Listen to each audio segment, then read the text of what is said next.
The Onshape runs in a browser and software is in the cloud. So the only things which runs on your browser is a JavaScript for user interface and a WebGL for graphics, and that's it. So the actual process of CAD geometry all done on Onshape server. So each documents like part, assembly, drawings runs parallel on Onshape server, and these parallel activities available only from cloud.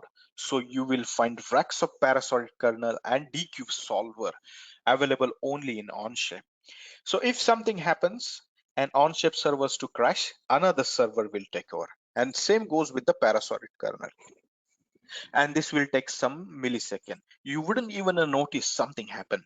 So you won't lose any data and you won't experience a crash in a case of Onshape. So Onshape is a completely different in terms of architecture, as we have seen. First of all data management is built in. So when you first sign in to the Onshape, you presented with a list of documents you are going to work on.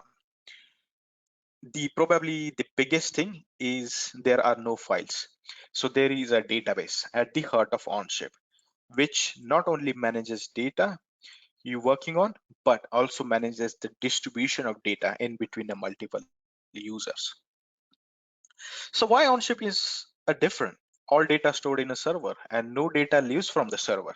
So what I mean is that you could have one user working remotely accessing data, but also Onshape lets you share the data with multiple people at the same time. So multiple people can work on the same design and project in a real time. So there is a no locking of data, no need to worry about who has got the latest version. So everyone is looking at the correct version of data at all time. And one person um, changes something in it, updates immediately elsewhere. So there is no refreshing or no saving required in Onshape.